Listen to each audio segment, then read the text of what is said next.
Is he still alive? Just when I thought you couldn't get any dumber. Is this a suicide? He pulled out the gun and shot himself in the head.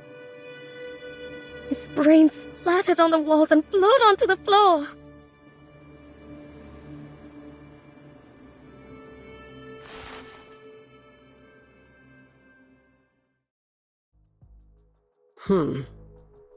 There's gunshot residue and powder burns near the wound. Gunpowder particles on his fingers.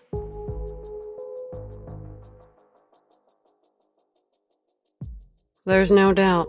He died from a gunshot wound. The bullet was fired from the pistol in his hand and went straight through his skull. But this ain't just any pistol. It's a Xeno pistol. You've got yourself in some serious trouble, Missy. It wasn't me!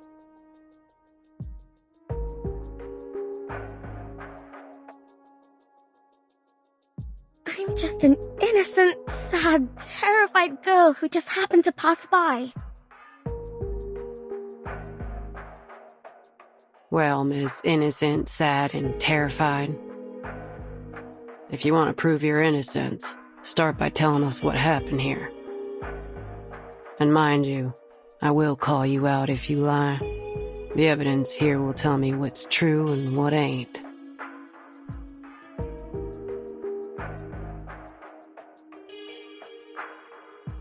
If you're so clever, then why are you asking me? Just figure it out yourself.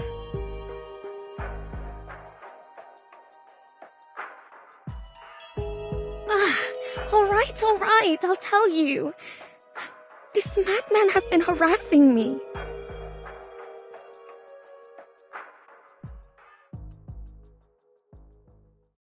Ever since I moved into this place, I'd often seen him pacing around in the hallway. Day and night, he'd stomp around out here. He didn't care if anyone else was trying to sleep. I thought he must have had a lot on his mind, like he was troubled or something. So I asked him what happened.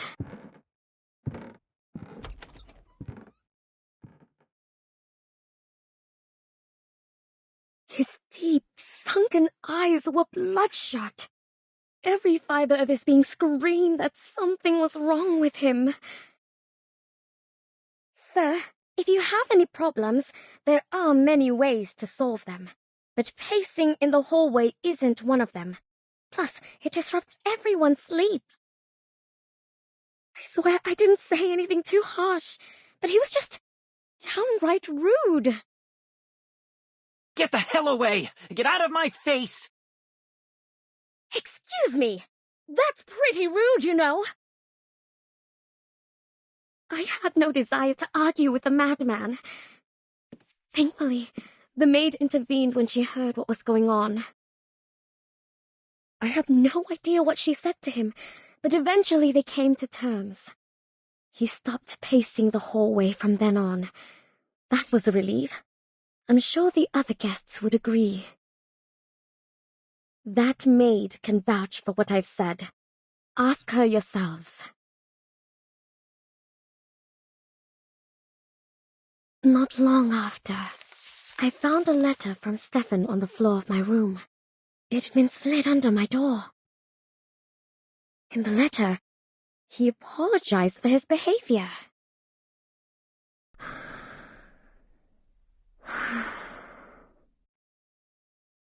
Should I make peace with him? I thought. As I wondered, I took a look through the peephole. It was strange. I couldn't see a thing. It was pitch black out there. Is it broken? I wondered. Before I could dwell on it too much, the phone rang. I was startled, but it was just the front desk calling. Hello, Miss Kimberly. Is it dinner time already? No. Is there an issue between Mr. Stefan and yourself? She seemed hesitant to speak. I know it's not my place to ask, but the situation is a little concerning. Mr. Stefan is standing at your door, his face pressed up against it, so I just want to confirm that everything's all right between you two.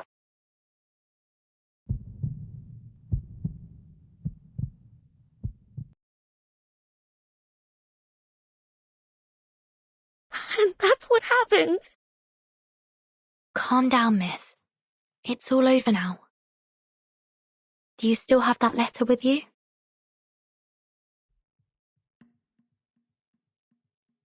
Who'd hold on to that? I threw it out right away. It's somewhere in that bin.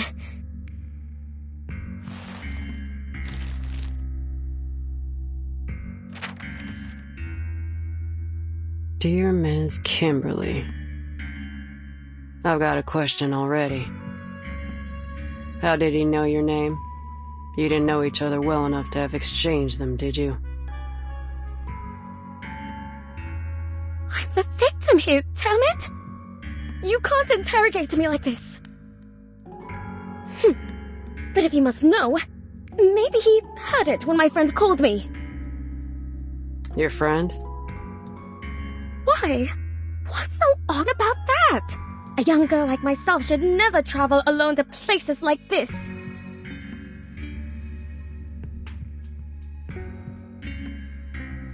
I need someone to make my bed and prepare my clothes and, most importantly, I need to eat. I wouldn't even be here if I weren't looking for...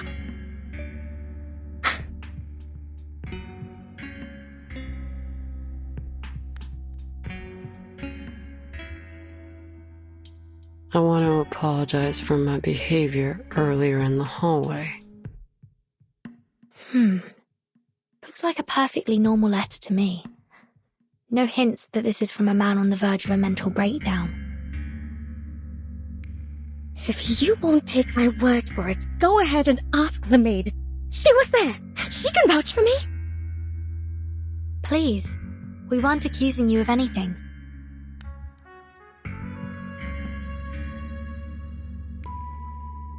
Though graphology has been criticized a lot these days, I gotta say, this looks more like a woman's handwriting to me. So you mean Stefan was a woman?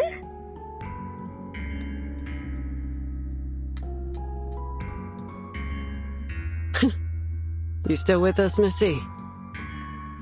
What I'm suggesting is that Mr. Stefan didn't write this letter, but a woman did. But that's just speculation. Chances are Mr. Stefan's handwriting was just a little feminine. I'll keep this letter for now. Back to my questions.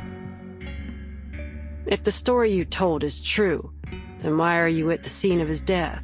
Did you go looking for him, even after all the weird things he'd done? I was hungry, okay? That's a good enough answer for you? I can't just starve myself. Hungry? If I remember correctly, the motel offers room service. And you get 1 free meal a day, so even if you ain't got no money, you have enough food to get by. What do you know?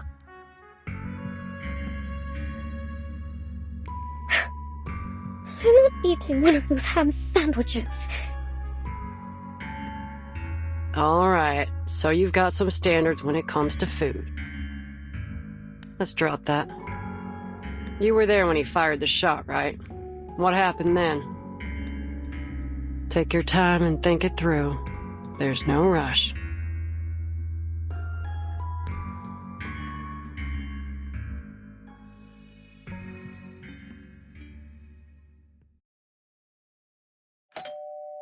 About 15 minutes ago, he rang my doorbell. I thought my friend had returned from town.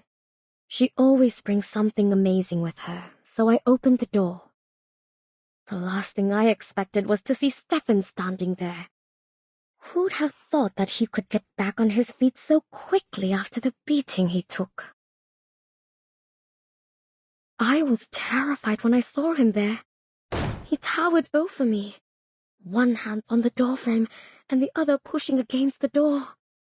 I slammed the door shut. I thought he'd let go. But he didn't. The door closed on his fingers. I understand now. I understand it all. You're with Zeno, aren't you? His fingers were bent at a peculiar angle. It must have been painful, but he didn't seem to feel the pain at all. The fracturing of his fingers was no more painful than a mosquito bite to him. You came to me and made me drop my guard so that one day you could turn me in for a bounty. But why me? Why are you doing this to me? It wasn't me who made the plan. It wasn't me who executed it. It wasn't me who pressed that damn button. All I did was expose their crime to the rest of the world. Tell me, why else would they want my head so desperately if they didn't believe they were guilty? In the meantime, the actual killers are treated as heroes. But I'm the hero. Me. But all my sorry ass gets is a lifetime of hiding out in some random motel in the middle of nowhere. This world is sick. What the hell are you talking about? Come on, drop the act. Right after you spoke to me, Vertin showed up at my door. Are you trying to tell me that was just by chance? Vertin? He totally ignored my question. The world has fallen ill. I can see that now. The realm above truly does exist. How else would we have gotten the idea of a perfect heavenly realm? Obviously, it doesn't exist in this world. I don't care. Even if that place does exist, it has nothing to do with you. Get out of the way! I'm closing the door. But at least I get to decide when I step through that door, right? I had no idea what he was talking about. And he didn't give me much chance to figure it out either. I'm afraid your mission is doomed to fail, young lady. In that moment, a smile of relief came over his face. Then, without a moment's hesitation, he pressed the pistol against his temple and pulled the trigger.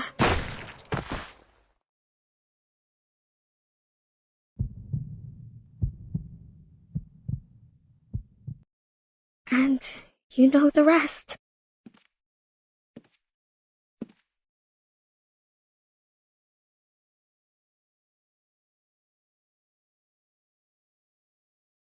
What's going on in here? This man killed himself. Oh dear. There's blood everywhere. It'll be a lot of work to clean it all up, and with the weather being so hot, the room will soon start to smell. All the carpets have to go.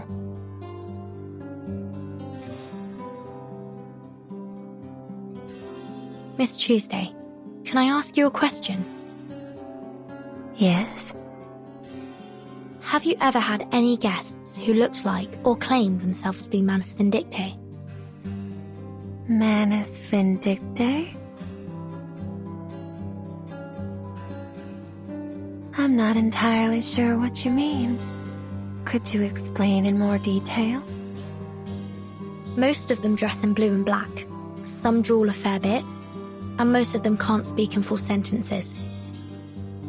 The most notable feature is that they all wear masks shaped like hands. Have you seen any before? Masks shaped like hands?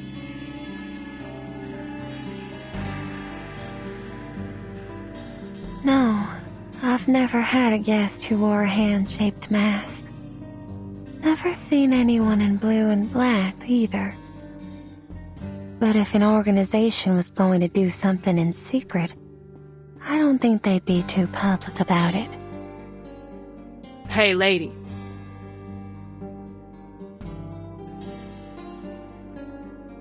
Take me to his room.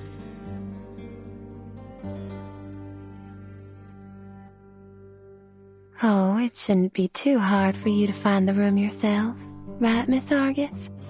After all, that's how you make a living. But I can just tell it to you. It's 214. You must be curious about that room.